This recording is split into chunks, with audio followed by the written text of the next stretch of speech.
السلام عليكم ورحمة الله وبركاته.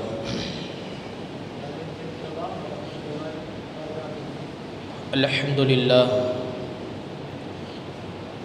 لله نحمده ونستعينه ونستغفره ونؤمن به ونتوكل عليه ونعوذ بالله من شرور أنفسنا ومن سيئات أعمالنا. من يهده الله فلا مضل له ومن يضلله فلا هادي له. ونشهد أن لا إله إلا الله وحده لا شريك له. ونشهد أن سيدنا ومولانا محمدا عبده ورسوله صلى الله عليه وعلى آله وأصحابه أجمعين. أما بعد، فقد قال الله تبارك وتعالى في كلامه القديم والفرقان الحميد: أعوذ بالله من الشيطان الرجيم. بسم الله الرحمن الرحيم. يومئذ لا تنفع الشفاعة إلا من أذن له الرحمن ورضي له قولا. صدق الله العظيم. وقال نبينا محمد رسول الله صلى الله عليه وسلم: أنا أول الناس يشفع في الجنة. رواه المسلم. أو كما قال عليه الصلاة والسلام. எல்லா புகழும் அல்லாஹ் ஒருவனுக்கு உரித்தாகட்டுக. ஸலவாத்தும் சலாமும் கண்மணி நாயகம் முஹம்மது ரசூலுல்லாஹி ஸல்லல்லாஹு அலைஹி வஸல்லம் அவர்கள் மீதும், அவர்களை பின்பற்றி வாழ்ந்த அன்னவர்களது உத்தம சத்திய சஹாபாக்கள், தாபியீன்கள், தபு தாபியீன்கள், நாதாக்கள், அவுலியாக்கள், சாலிஹீன்கள், சித்தியீன்கள், ஷஹதாக்கள், இந்த புனிதமிக்க நாளில் நல்லதை கேட்கவும் நல்ல விஷயங்களை வாழ்க்கையிலே கடைபிடித்து அமல் செய்வோம் வந்திருக்கக்கூடிய நம் அனைவரின் மீதும் அல்லாஹுடைய கருணை என்றென்றும் நிலைத்து நிற்கட்டுமாக. ஆமீன். கண்ணியமிக்க முஃமினீன்களே, அல்லாஹுடைய நல்லடியார்களே, நாளைய மறுமை நாள் என்பது அதிபயங்கரமான ஒரு நாள். நாளை மறுமை நாளின் விசாரணை என்பதும் மிக கடுமையானதாக இருக்கும். நாளை மறுமையில் எத்தனை கோடி சமூகம் இருந்தாலும், அவர்கள் அரசனாக இருந்தாலும் சரி, ஆண்டியாக இருந்தாலும் சரி, யாராக இருந்த போதிலும் சரி, அல்லாஹுவின் உத்தரவுக்கு மீறி எதுவும் அங்கே அசையாது. உலகத்தில் வேண்டுமானால் மனிதன் தன் இஷ்டத்திற்கு வாழலாம், தன் இஷ்டத்திற்கு பேசலாம், தன் இஷ்டத்திற்கு எதையும் செய்யலாம். காரணம், மனிதனுக்கு இந்த உலகத்திலே சுதந்திரம் கொடுக்கப்பட்டிருக்கிறது. எனவே மனிதன் தன் இஷ்டத்திற்கு பேசுவான், தன் இஷ்டத்திற்கு ஆடுவான், தன் இஷ்டத்திற்கு எதை வேண்டுமானாலும் அவன் செய்வான். அதிலே யாரும் கேட்க முடியாது, யாரும் பார்க்க முடியாது. என் அதிகாரம், என் ஆட்சி, என் பொருள், என் வீடு, என் வசதி, என் ஊர், என் நாடு, எனக்கு கொடுக்கப்பட்ட பதவி என்று உலகத்திலே மனிதன் ஆடலாம். யாராக இருந்த போதிலும் சரி, இவ்வுலகத்திலே அவர்களுடைய கொண்டாட்டங்கள், அவர்களுடைய ஆட்டங்கள், அவர்களுடைய பெருமை, பேரு, புகழ் எல்லாம் உலகத்தோடு முடிந்து போய்விடும். ஆனால் நாளை மறுமை நாளில் பேரோ புகழோ அந்தஸ்தோ ஆசியோ எதுவும் அங்கு பயன் தராது. நாளை மறுமையில் அல்லாஹுக்கு முன்னால் தான் தோன்றித்தனமாக யாரிடத்திலும் பேசவும் முடியாது, எதையும் செய்யவும் முடியாது, தன் இஷ்டத்திற்கு எங்கும் ஆடவும் முடியாது, ஓடவும் முடியாது, ஒளியவும் முடியாது. காரணம், அது அல்லாஹுடைய சந்திதானம். உலகத்திலும் அல்லாஹ் நம்மை பார்த்து கொண்டுதான் இருக்கிறான், நாளை மறுமையிலும் அல்லாஹ் நம்மை பார்த்து கொண்டுதான் இருக்கிறான். இரண்டிற்கும் என்ன வித்தியாசம் தெரியுமா? உலகத்தில் நம்மை செயல்பட வைத்து அவன் பார்க்கிறான், நமக்கு பதவிகளை கொடுத்து அதிகாரத்தை கொடுத்து நீ அதிகாரம் செய் என்று நமக்கு பதவியை கொடுத்து அவன் பார்க்கிறான். இது ஒரு சோதனை உலகம், இது ஒரு சோதனை உலகம். இந்த சோதனை உலகத்தில் நம்மை மகிழ்ச்சியை கொடுத்தும் இன்பத்தை கொடுத்தும் துன்பத்தை கொடுத்தும் பதவியை கொடுத்தும் அதிகாரத்தை கொடுத்தும் எல்லாவற்றையும் மனிதனுக்கு கொடுத்து அவன் சோதிக்கிறான். இன்பத்தை கொடுக்கிற போது எப்படி இருக்கிறான், துன்பத்தை தருகிற போது எப்படி இருக்கிறான் என்பதை அல்லாஹ் மனிதனை சோதிக்கிறான். மனிதனை செயல்பட வைத்து அல்லாஹ் மனிதனை பார்க்கிறான். அது இந்த உலகம். ஆனால் நாளை மறுமை என்பது அப்படி அல்ல. எல்லா அதிகாரமும் அவன் கையில் இருக்கும், எல்லா ஆட்சியும் அவன் கையில் இருக்கும், பேரு புகழ் அனைத்தும் அவன் கையில் இருக்கும். அங்கு மனிதனை செயல்பட வைத்து பார்க்க மாட்டான், தானே செயல்படுவான்.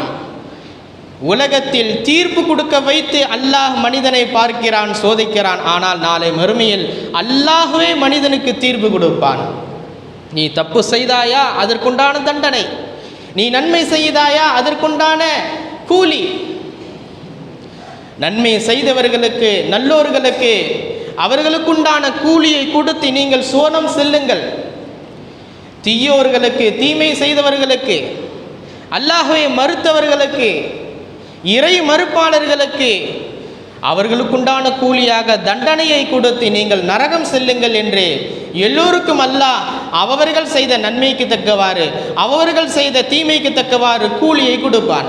இது அல்லாஹுடைய இஷ்டத்திற்கு உட்பட்டதே, அவனுடைய அதிகாரத்திற்கு உட்பட்டதே. எனவே நாளை மறுமையில் யாரும் அல்லாஹ்விடத்திலே பரிந்து பேச முடியாது, யாரும் யாருக்காக வேண்டியும் துணிந்து பேச முடியாது, இணைந்து பேச முடியாது. அப்படிப்பட்ட மறுமை நாளில் அதிபயங்கரத்தை உண்டாக்கி தாக்கத்தை ஏற்படுத்தக்கூடிய அந்த மறுமை நாளில் சிலருக்கு அல்லாஹ் சில அருட்கொடைகளை தருவான், அவர்களுக்கு பரிந்துரை செய்யும் அதிகாரத்தை கொடுப்பான். சிலருக்கு அல்லாஹ் மிகப்பெரிய உயர்வான அந்தஸ்தை கொடுப்பான். பெருமக்களே, இப்படிப்பட்ட இந்த நிலையில் நாளை மறுமையில் யாரும் அல்லாஹ்விடத்திலே யாருக்காக வேண்டியும் பணிந்து பேச முடியாது.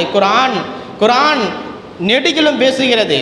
ஒரு வசனத்தில் அல்லாஹ் சொல்வான், யௌமஇதின் லா தன்ஃபகு ஷஃபாஅத்துன் இல்லா மன் அதின லஹுர் ரஹ்மான். நாளை மறுமையில் யார் அல்லாஹ்விடத்திலே பரிந்து பேச முடியும், ஷஃபாஅத் செய்ய முடியும் என்று கேட்கிற அல்லாஹ் இப்படி சொல்வான், சிலருக்கு அல்லாஹ் அனுமதி கொடுப்பான், பரிந்துரை செய்வதற்கு சிலருக்கு அல்லாஹ் அனுமதி கொடுப்பான். அவர்கள்தான் அல்லாஹ் யாரை நாடுகிறானோ அவர்களுக்கு பரிந்துரை செய்யும் அதிகாரத்தை கொடுப்பானே தவிர வேறு யாருக்கும் அல்லாத தகுதியை தரமாட்டான். குர்ஆன் நெடுகிலும் பேசுகிறது. பல இடங்களில் அல்லாஹ் ஜல்ல ஷானுஹு தஆலா யார் அல்லாஹ்விடத்தில் பரிந்து பேச முடியும், யார் யாருக்காக வேண்டி ஷஃபாஅத் செய்ய முடியும், யா அல்லாஹ் என் நண்பனை பாதுகாத்திரு, என் பெற்றோரை பாதுகாத்திரு, அவர்கள் நரகம் செல்கிறார்கள், உலகத்தில் ஏதோ பாவம் செய்து விட்டார்கள், அவர்களை இரக்க பார்வை கொண்டு பார், அல்லது என் தாயை பார், அல்லது என் கணவனை பார், அல்லது என் மனைவியை பார், என் பிள்ளையை பார், என் சமூகத்தை பார் என்று யாரும் யாருக்காக வேண்டிய பரிந்து பேச முடியாது. அன்றைய மறுமை நாள் என்பது நஃப்சி நஃப்சி என்பது மட்டும்தான். கோடிக்கணக்கான பேர் இருப்பாங்க.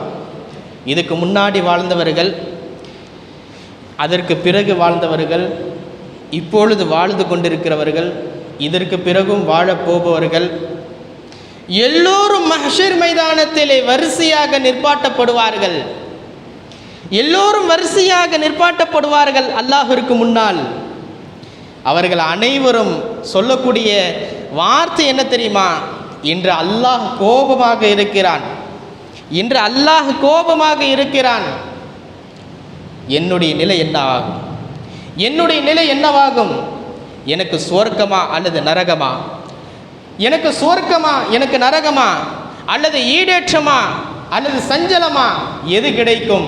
அல்லாஹ் மன்னித்து சுவர்க்கத்திற்கு அனுப்புவானா அல்லது தண்டித்து நரகத்திற்கு அனுப்புவானா என்று ஒவ்வொரு நப்சும் தனக்குள்ளே பயந்து நடுங்கிக் கொண்டிருக்கும். ஃபஸ்உல் அக்பர் என்று சொல்வார்கள். மிகப்பெரிய திடுக்கம், மிகப்பெரிய நடுக்கம். அந்த மறுமை நாளில் எல்லோரும் பித்தம் பிடித்தவர்களே போல், பைத்தியம் பிடித்தவர்களாக அங்கிட்டும் இங்கிட்டும் ஓடுவார்கள். பெற்றோர்கள் கண்ணுக்கு தெரியாது, மனைவி கண்ணுக்கு தெரிய மாட்டாள், கணவன் கண்ணுக்கு தெரிய மாட்டான், பிள்ளைகள் கண்ணுக்கு தெரிய மாட்டார்கள், பெற்றோர்கள் கண்ணுக்கு தெரிய மாட்டார்கள், நண்பர்கள் கண்ணுக்கு தெரிய மாட்டார்கள், உறவினர்கள் கண்ணுக்கு தெரிய மாட்டார்கள், சமூகம் கண்ணுக்கு தெரியாது. உலகத்தில் உயிரோடு உயிராக, உயிருக்கும் உயிராக வாழ்ந்த யாரும் நாளை மறுமையிலே ஏறெடுத்து கூட பார்க்க மாட்டார்கள். நான் உலகத்தில் உனக்கு உயிரோடு உயிருக்குயிராக பழகினேனே, உயிருக்குயிராக பழகினேனே, ஈருடல் ஓர் உயிர் என்பதை போன்று வாழ்ந்தோமே என்று நாளை மறுமையிலே சொல்ல முடியாது. சொன்னால் உன் வேலையை பார்த்துவிட்டு போ, நான் என்னுடைய நிலை என்னவாகும் என்று தெரியாமல் தத்தளித்து கொண்டிருக்கிறேன் என்ற மனிதன் சொல்வான். இப்படிப்பட்ட அதிபயங்கரமான நாளில் அல்லாஹ் சிலருக்கு பரிந்துரை செய்யும் அதிகாரத்தை கொடுப்பான். நாளை மறுமையிலே பரிந்துரை ஷஃபாஅத் என்பது எத்தனை வகைப்படும் என்பதை இமாம்கள் முஹத்திஸீன்கள் நமக்கு வகைப்படுத்தி கொடுப்பார்கள். சஹீஹ் முஸ்லிமின் விளக்கவுரை நூல், அற்புதமான நூல் அல் மின்ஹாஜ் என்று சொல்லக்கூடிய ஹதீஸ் கலை விளக்கவுரை நூல், அந்த நூலை எழுதிய அல்லாமா நவவி ரஹிமஹுல்லா அவர்கள் நாளை மறுமையிலே ஷஃபாஅத்தை 5 வகையாக செய்யப்படும் என்று வகைப்படுத்தி நமக்கு சொல்லித் தருவார்கள். முதல் வகை பரிந்துரை, நாளை மறுமையிலே மறுமை நாளில் விசாரணைக்காக மக்கள் நின்று கொண்டிருக்கிற போது எல்லோரும் வெயிலின் வெப்பத்தில் தாங்க முடியாமல், தாக்கு பிடிக்க முடியாமல் நின்று கொண்டிருப்பார்கள். நாளை மறுமையிலே விசாரணை கைதிகளாக நிற்பாட்டப்பட்டிருக்கும் அந்த நேரத்திலே, அந்த மன்றத்திலே, விசாரணை மன்றத்தில் எல்லோரும் வெப்பத்தின் காரணமாக அந்த வெப்பத்தை தாங்க முடியாமல், உலகத்தில் உள்ள வெப்பம் அல்ல, உலகத்தில் இருக்கிற வெப்பத்தை, வெயிலின் உஷ்ணத்தை நம்மால் அதை சமாளிக்க முடிவதில்லை. ஆனால் இதைவிட 69 பங்கு 70 பங்கு அங்கு கடுமையான முறையிலே அது வெப்பத்தை நாம் உணர வேண்டி இருக்கும். அப்படிப்பட்ட அந்த மக்களுக்கு அந்த அதிபயங்கரமான அந்த வெப்பத்திலிருந்து விடுவு பெற்று தர வேண்டும். அந்த உஷ்ணத்திலிருந்து அவர்களுக்கு ஒரு சாந்தத்தை, ஒரு குளிர்தன்மை ஏற்படுத்தி தர வேண்டும், நிழலை அவர்களுக்கு ஏற்படுத்தி தர வேண்டும். அதே போல அவர்களுக்கு கேள்வி கணக்கும் லேசாக்கப்பட வேண்டும். நாளை மறுமையிலே அவர்கள் செய்த பாவத்தின் காரணமாக ஒவ்வொருவருக்கும் ஒவ்வொரு விதமாக அல்லாஹ் கேள்வி கணக்கு கேட்டு சாகடிப்பான். அவர்கள் செய்த பாவத்தின் காரணமாக சிலருக்கு கடுமையாகவும், சிலருக்கு நடுத்தரமாகவும், சிலருக்கு அதிபயங்கரமாகவும், அல்லது சிலருக்கு ஏதோ ஒரு பேருக்கு கேள்வி கேட்டு விட்டு அனுப்பிவிடுவான். இப்படி சிலருக்கு பயங்கரமான முறையிலே கேள்வி கணக்கு இருக்கும், கடுமையான முறையிலே இருக்கும். அந்த கேள்வி கணக்கெல்லாம் லேசாக்கப்பட வேண்டும். இதற்காக செய்யப்படக்கூடிய பரிந்துரை, இந்த பரிந்துரையை அருமைநாயகம் ஸல்லல்லாஹு அலைஹி வஸல்லம் அவர்களுக்கே உரியது. அவர்கள் அந்த பரிந்துரை நமக்காக செய்து வெயிலின் உஷ்ணத்தையும் விசாரணையின் கடுமையையும் போக்கி தருவார்கள். இது முதலாவது. இரண்டாவது பரிந்துரை, விசாரணையின்றி சிலர் சுவர்க்கம் செல்வதற்காக வேண்டி செய்யப்படக்கூடிய பரிந்துரை. சிலர் நன்மையான காரியங்கள் மட்டும் செய்திருப்பார்கள், பாவம் அவர்களுடைய வாழ்க்கையிலே ஒரு இம்மி அளவு கூட நாம் பார்த்திருக்க முடியாது. அவ்வளவு அதிகமான நன்மைகள், எப்போ பார்த்தாலும் இபாதத், எப்பொழுது பார்த்தாலும் குர்ஆன் ஓதல், திலாவத்துல் குர்ஆன், இது போன்ற நற்காரியங்கள் செய்தவர்கள், இப்படிப்பட்டவர்களுக்கு செய்யப்படக்கூடிய கேள்வி கணக்கே இல்லாமல் சுவர்க்கத்திற்கு அவர்கள் செல்வதற்காக வேண்டி இறைவனிடத்திலே பரிந்துரை செய்யப்படும். இதுவும் அருமை நாயகம் ஸல்லல்லாஹு அலைஹி வஸல்லம் அவர்களுக்கே சொந்தமானது. அடுத்து மூன்றாவது, நரகத்திற்கு செல்ல வேண்டிய சிலர், நரகத்திற்கு அவர்கள் செய்த பாவத்தின் காரணமாக அவர்கள் நரக வேதனை அனுபவிக்க வேண்டி இருக்கும். இவர்களுக்கு நரகம் என்று அல்லாஹ் முடிவு செய்து விடுவான். அப்படி நரகத்திற்கு என்று குறிப்பாக்கப்பட்ட, நரகத்திற்கென்று சொந்தமாக்கப்பட்ட அவர்களை அந்த நரகத்தை விட்டும் பாதுகாத்து நரகத்திற்கு செல்லாமல் அவர்களை தடுத்து சுவர்க்கத்திற்கு அனுப்புவதற்காக வேண்டி செய்யப்படக்கூடிய ஒரு பரிந்துரை. இதுவும் அருமை நாயகம் ஸல்லல்லாஹு அலைஹி வஸல்லம் அவர்களுக்கு உரித்தானது. நபிகள் நாயகம் ஸல்லல்லாஹு அலைஹி வஸல்லம் அவர்களுக்கு மட்டுமல்ல, இந்த பரிந்துரை, இந்த மூன்றாவது வகை பரிந்துரையை அல்லாஹ் தான் நாடிய சில நல்லடியார்களுக்கும் வழங்குவார். நரகத்திற்கு செல்ல இருக்கிறவர்களை நரகத்திற்கு செல்லாமல் தடுப்பது, சுவர்க்கத்திற்கு அனுப்புவது, இதை நபிகள் நாயகம் ஸல்லல்லாஹு அலைஹி வஸல்லம் அவர்களுக்கும் அந்த தகுதி உண்டு. அல்லாஹ் தான் நாடிய சில நல்லடியார்களுக்கும் அந்த தகுதி உண்டு. நான்காவது, நரகத்தில் வேதனையை அனுபவிக்கின்ற முஃமினான முஸ்லிமான இறை நம்பிக்கை கொண்ட நல்லடியார்கள். நாம் மூமினாக இருக்கிறோம், முஸ்லிமாக இருக்கிறோம், அல்லாஹை வணங்குகிறோம், அல்லாஹையும் ஏற்றிருக்கிறோம், இஸ்லாமிய மார்க்கத்தையும் ஏற்றிருக்கிறோம், நபியையும் ஏற்றிருக்கிறோம். முஃமினாக இருக்கக்கூடிய இறை நம்பிக்கையாளர்கள் அவர்கள் உலகத்தில் வாழ்கிற போது அவர்கள் தான் தோன்றித்தனமாக வாழ்ந்திருக்கலாம், அல்லது இபாதத்தினுடைய விஷயத்தில் குறை ஏற்படுத்தியிருக்கலாம், குடும்பக்காக இருந்திருக்கலாம். அதற்காக வேண்டி அதுவும் ஒரு பாவம் தானே. தொழுங்கள் என்றால் நேரம் பார்த்து தொழுது கொள்ளலாம், லோஹரா பார்த்துக்கலாம், அசரா பார்த்துக்கலாம், நான் வெளியில் இருக்க வேலையாக இருக்கிறேன், நான் தூங்கிட்டேன் என்று காரணம் காட்டி இறைவனுக்கு செய்ய வேண்டிய கடமைகளை நாம் அலட்சிய போக்கோடு இருந்ததின் காரணமாக அது இறை மறுப்பில் கொண்டு போய் சேர்ப்பதற்கு சமம். இந்த ஒரு பாவத்தின் காரணமாக அல்லது இன்ன பிற காரியங்கள், நற்காரியங்கள் நாம் செய்யாமல் அதிலே அலட்சிய போக்கு காட்டிய ஒரே காரணத்தினால், பொடுபோக்காக இருந்த காரணத்தினால், அந்த பாவத்திற்காக சிலரை இறை நம்பிக்கை கொண்ட, காஃபிர்கள் அல்ல, இறை நம்பிக்கை கொண்ட நல்லடியார்கள், அவர்கள் நரகத்திலே அவர்கள் செய்த பாவத்திற்கு எந்த அளவிற்கு பாவம் செய்தார்களோ அந்த அளவிற்கு அவர்கள் நரக வேதனை அனுபவிக்க வேண்டி இருக்கும். நரக வேதனை அனுபவித்ததற்கு பிறகு அல்லாஹ் அவர்களை அந்த நரகத்திலிருந்து காப்பாற்றி சொர்க்கத்திற்கு அனுப்புவார். அப்படி நரகத்திற்கு செல்லாமல் அவர்களுடைய பாவங்கள் அங்கேயே மன்னிக்கப்பட்டு நரக வேதனையில் இருக்கின்ற அந்த மூமின்களை காப்பாற்றி சுவர்க்கத்திற்கு அனுப்ப வேண்டும் அல்லவா? இதற்காக வேண்டியும் அவர்களுக்கு பரிந்துரை செய்யப்படும். இந்த பரிந்துரையும் நபிகள் நாயகம் ஸல்லல்லாஹு அலைஹி வஸல்லம் அவர்களுக்கு உரித்தானது. இந்த பரிந்துரை நபிகள் நாயகம் ஸல்லல்லாஹு அலைஹி வஸல்லம் அவர்கள் செய்யாமல் அந்த நரகவாதி மூமின்களுக்காக வேண்டி ஷஃபாஅத் செய்யாமல் அவர்கள் நரகத்திலிருந்து ஈடேற்றம் பெற மாட்டார்கள். அங்கேயே அதனுடைய வேதனை அவர்கள் அனுபவித்துக் கொண்டே இருப்பார்கள்.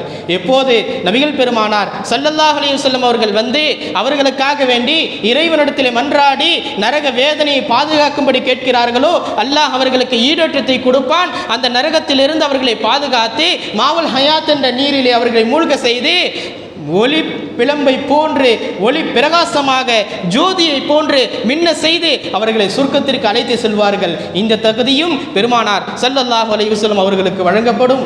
இது நான்காவது. ஐந்தாவது பரிந்துரை,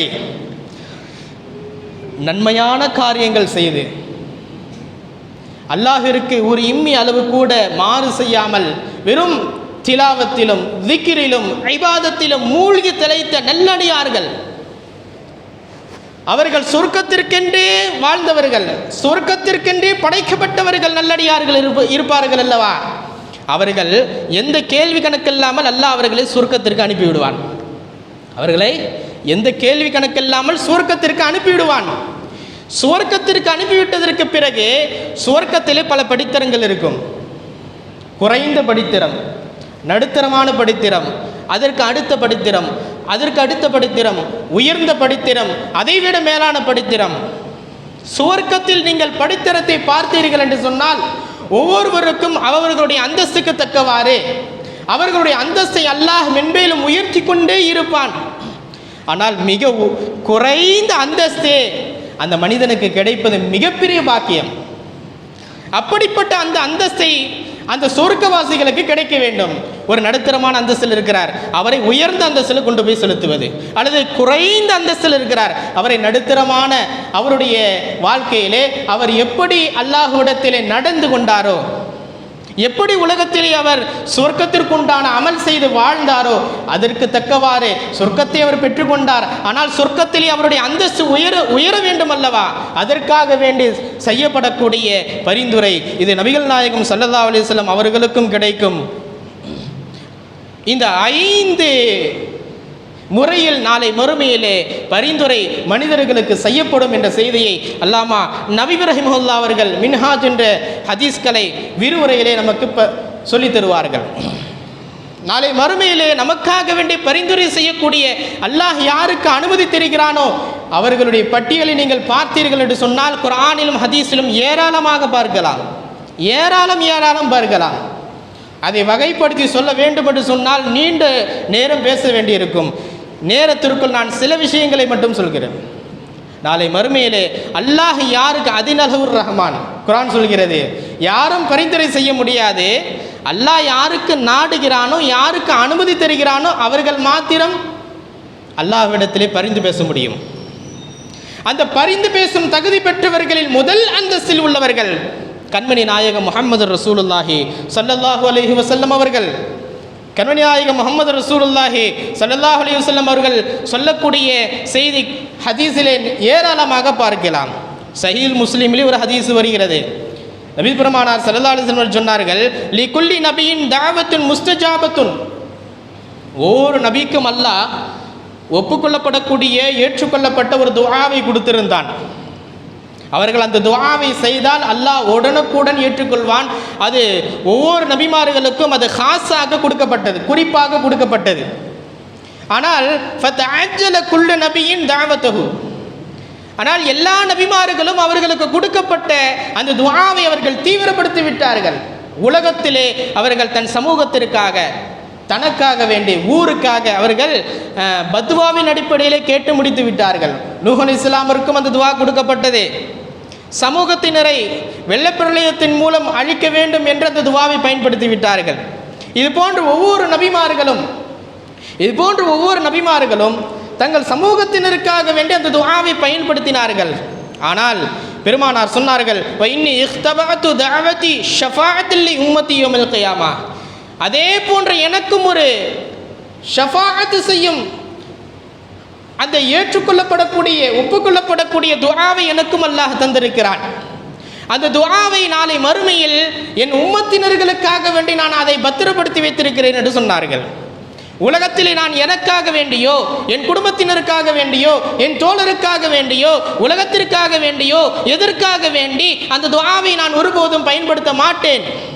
நாளை மறுமையில் என் சமூகத்தினர் சொர்க்கமா நரகமா என்று தெரியாமல் என்னுடைய உம்மத்தில் பெரும் பாவிகள் இருப்பார்களே, சொர்க்கத்திற்கு செல்லாமல் தடை செய்யப்பட்டிருப்பார்களே, அந்த பெரும் பாவிகளுக்காக வேண்டி எனக்கு கொடுக்கப்பட்ட பத்திரப்படுத்தி வைக்கப்பட்ட அந்த துஆவை பயன்படுத்தி அவர்களுக்காக வேண்டி ஈடேற்றத்தை பெற்றுத் தருவேன். அதற்காக வேண்டி அந்த துஆவை நான் பாதுகாத்து வைத்திருக்கிறேன் என்று அருமைநாயகம் ஸல்லல்லாஹு அலைஹி வஸல்லம் அவர்கள் சொன்னார்கள். பெருமக்களே, அப்படி சொல்கிற போது பெருமானார் ஒரு நிபந்தனையும் சொல்றார்கள். மன்மாத்த மின் உம்மத்தி லா யுஷ்ரிகு பில்லாஹி ஷைஆ, என்னுடைய ஷஃபாஅத்திற்கு சொந்தக்காரர் யார் தெரியுமா? நாளை மறுமையிலே நான் சில பேருக்கு பரிந்துரை செய்வேன். ஆனால் அவர் எப்படி இருக்க வேண்டும் தெரியுமா? அல்லாஹ்விற்கும் எதையும் இணை கற்பித்திருக்க கூடாது, ஷிர்க் வைத்திருக்க கூடாது, அல்லாஹ்விற்கு எதை கொண்டும் இணை கற்பித்திருக்க கூடாது. அப்படிப்பட்ட நபராக இருந்தால் அவருக்காக வேண்டி என்னுடைய ஷஃபாஅத் பரிந்துரை பலிக்கும் என்று சொன்னார்கள். நிறைய செய்திகள் இந்த ஷஃபாஅத்தின் வாயிலாக நாம் பார்க்கலாம். சுருக்கமான முறையிலே நான் சொல்கிறேன். பெருமானார் ஸல்லல்லாஹு அலைஹி வஸல்லம் அவர்கள் தான் அந்த பரிந்துரை செய்யும் நபர்களில் முதல் ஆளாக இருக்கிறார்கள். இரண்டாவது மலக்குமார்கள். நாளை மறுமையிலே மலக்குமார்களுக்கு அல்லாஹ் யாருக்கும் எந்த ஒரு அனுமதியும் கிடையாது. அவங்க எதை ஏவப்பட்டார்களோ அதை மாத்திரம் அவர்கள் செய்வார்கள். மலக்குமார்களுடைய வேலை எதை அவர்கள் ஏவப்பட்டார்களோ அதை மாத்திரம் அவர்கள் செய்வார்கள். ஆனால் நாளை மறுமையிலே அல்லாஹ் ஜல்ல ஷானுஹு தஆலா இல்லா மின் பஅதி அய்யதனல்லாஹு லிமன் யஷாஉ வயர்லா, மலக்குமார்களில் சிலருக்கு அல்லாஹ் பரிந்துரை செய்யும் அந்தஸ்தை பாக்கியத்தை கொடுப்பான். அவர்கள் சிலருக்காக வேண்டி பரிந்துரை செய்வார்கள். பெருமானார் ஸல்லல்லாஹு அலைஹி வஸல்லம் அவர்கள் சொன்னார்கள், நாளை மறுமையிலே என்னுடைய சமூகத்தினர், என்னுடைய உம்மத்துமார்கள் 3 பிரிவினர்களாக இருப்பார்கள். என்னுடைய உம்மத்துமார்கள் 3 பிரிவினர்களாக இருப்பார்கள். முதல் பிரிவினர் யதுகுலூனல் ஜன்னத்தை பிகைரி ஹிசாப் வலா அதாப். முதல் பிரிவினர் எந்த கேள்வி கணக்கு இல்லாமல், எந்த வேதனை இல்லாமல் சொர்க்கத்திற்கு செல்வார்கள். இது முதல் பிரிவினர். இரண்டாவது பிரிவினர் யுஹாசபூன ஹிசாபை யஸீரா, லேசான முறையிலே கேள்வி கணக்கு கேட்கப்பட்டு சொர்க்கத்திற்கு அனுப்பப்படுவார்கள். இது இரண்டாவது வகை கூட்டத்தினர். மூன்றாவது வகை கூட்டத்தினரை பற்றி சொல்கிற போது யுமஹிசூன வயக்ஷிஃபூன, மூன்றாவது வகை கூட்டத்தினர் இருக்கிறார்கள். அவர்களிடத்தில் அல்லாஹ் துருவி துருவி கேள்வி கணக்கு கேட்பான். துருவி துருவி கேள்வி கணக்கு கேட்பான். எந்த அளவுக்குன்னு சொன்னா, அவர்கள் உலகத்தில் செய்த அந்த பாவம் அனைத்தும் அன்னைக்கு வெளிப்படையாக மற்றவர்களுக்கு காண்பிக்கப்படும். இவர் இன்ன பாவம் செய்தார், இன்ன பாவம் செய்தார், இந்த இடத்திலே இவரிடத்தில் அநியாயமாக நடந்து கொண்டார், இவரை அடித்தார், இன்ன பாவங்களை இவர் செய்தார் என்று நாளை மறுமையிலே அல்லாஹ் துருவி துருவி கேட்கறதில்ல, நாளை மறுமையில் வெளிச்சப்பட்டு விடும் அவருடைய பாவங்கள். பெருமானார் ஸல்லல்லாஹு அலைஹி வஸல்லம் சொன்னார்கள், இந்த மூன்றாவது கூட்டத்தில் இருக்கிறார்களே, அல்லாஹ் யாரிடத்திலே தூண்டி தூண்டி துருவி துருவி கேள்வி கணக்கு கேட்கிறானோ அவர்களுடைய பாவங்கள் வெளிப்பட்டு விடும். எனவே அவர்கள் நரகத்திற்கு முடிவு செய்யப்படுவார்கள். அந்த நேரத்தில் சில மலக்குமார்கள் வருவார்களாம். சும்மா தாதியில் மலாயிகா, மலக்குமார்கள் அல்லாஹ்விடத்திலே வந்து சொல்வார்களாம், யா அல்லாஹ், எப்போ பார்த்தாலும் லா இலாஹ இல்லல்லாஹ் முஹம்மது ரசூலுல்லாஹ் சுப்ஹான் அல்லாஹ் அல்ஹம்துலில்லாஹ் அல்லாஹ் அக்பர் அப்படின்னு எப்போ பார்த்தாலும் உன்னை தஸ்பீஹ் செஞ்சுட்டே இருந்தார். எப்பொழுது பார்த்தாலும் லா இலாஹ இல்லல்லாஹ் லா இலாஹ இல்லல்லாஹ் லா இலாஹ இல்லல்லாஹ், உன்னை தவிர வணங்குவதற்கு தகுதியானவன் வேறு யாரும் இல்லை என்றே சொல்லி கொண்டிருந்தார். நாங்கள் எங்கள் காதுகளால் கேட்டோம். அதற்காக வேண்டியாவது அவரை மன்னிச்சு சொர்க்கத்துக்கு அனுப்ப என்று மலக்குமார்கள் அவருக்காக வேண்டி பரிந்துரை செய்வார்கள் என்ற செய்தியை அருமைநாயகம் ஸல்லல்லாஹு அலைஹி வஸல்லம் அவர்கள் சொன்ன செய்தி ஹதீஸிலே பதிவாகி இருக்கிறது. அடுத்ததாக மலக்குமார்கள், அடுத்ததாக மார்க்க அறிவை பெற்றவர்கள், ஆலிம்கள், குர்ஆனை ஓதக்கூடிய, குர்ஆனை மனனம் செய்த ஹாஃபில்கள், ஆலிம்கள், ஹாஃபில்கள் நாளை மறுமையிலே தன் குடும்பத்தினருக்காக வேண்டி அவர்கள் அல்லாஹ்விடத்திலே பரிந்துரை செய்வார்கள். பெருமானார் ஸல்லல்லாஹு அலைஹி வஸல்லம் அவர்கள் ஒரு ஹதீஸிலே சொல்வார்கள், திருமதி ஷரீஃபிலே பதிவு செய்யப்பட்டிருக்கிறது, மன் கரஅல் குர்ஆன வஸ்தல்ஹரஹு ஃபஅஹல்ல ஹலாலஹு வஹர்ரம ஹராமஹு அதஹலஹுல்லாஹுல் ஜன்னah அதஹலஹுல்லாஹு பிஹில் ஜன்னah வஷஃபஅஹு ஃபீ அஷ்ரத்தின் மின் அஹ்லி பைத்திஹி.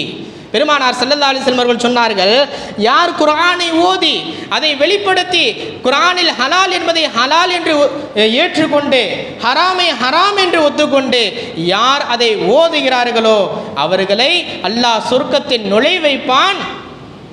மேலும் பெருமானார் மேலும் சொன்னார்கள், அப்படி குர்ஆனை ஓதி அமல் செய்து அந்த கூட்டத்தினர் தன் குடும்பத்திலிருந்து 10 நபருக்கு அவர் ஷஃபாஅத் செய்வார் என்று அருமைநாயகம் ஸல்லல்லாஹு அலைஹி வஸல்லம் அவர்கள் சொன்னார்கள். தன் குடும்பத்தில், அவருடைய குடும்பத்தில் யார் ஹாஃபிதாக இருக்கிறாரோ, யார் ஆலிமாக இருக்கிறாரோ அவருடைய குடும்பத்தில் 10 நபர்களை சொர்க்கத்திற்கு அழைத்து செல்வார். பெருமானார் சொன்னார்கள், குல்லுஹும் வஜபத் லஹுன்னார், அந்த 10 நபர்கள் அனைவருக்கும் நரகம் என்று முடிவு செய்யப்பட்டது. அப்படி நரகம் என்று முடிவு செய்யப்பட்டாலும் கூட இவர் செய்யக்கூடிய அந்த பரிந்துரையின் காரணமாக அல்லாஹ் அவரை காப்பாற்றி சுவர்க்கத்திற்கு நீங்கள் அழைத்து செல்லுங்கள் என்று அவருக்கு அல்லாஹ் அதிகாரத்தை கொடுப்பான் என்று நபிகள் நாயகம் ஸல்லல்லாஹு அலைஹி வஸல்லம் அவர்கள் சொன்னார்கள். எனவே ஷஃபாஅத்தினுடைய இன்னும் எத்தனை நபர்கள் ஷஃபாஅத் செய்வார்கள் என்ற பட்டியல்கள் நீண்டதாக இருக்கின்றன. நேரம் கிடைக்கின்ற போது அதை நாம் தெரிந்து கொள்வோம். எனவே நாளை மறுமையிலே நபிகள் நாயகம் ஸல்லல்லாஹு அலைஹி வஸல்லம், நல்லடியார்கள், மலக்குமார்கள் இவர்களுடைய ஷஃபாஅத்திற்கு உரித்தானவர்களாகவும் நாம் பிறருக்கு ஷஃபாஅத்து பரிந்துரை செய்யக்கூடிய தகுதியும் நாம் வளர்த்து கொள்ள வேண்டும். எல்லாமல் அல்லாஹ் எதை கேட்டோமோ அதன் அடிப்படையில் வாழக்கூடிய நசீபை நம் அனைவருக்கும் வழங்கியருள் புரிவானாக. ஆமீன். வ ஆகிரு தஅவானா அல்ஹம்துலில்லாஹி ரப்பில் ஆலமீன். அஸ்ஸலாமு அலைக்கும் வரஹ்மத்துல்லாஹி வபரகாத்துஹு.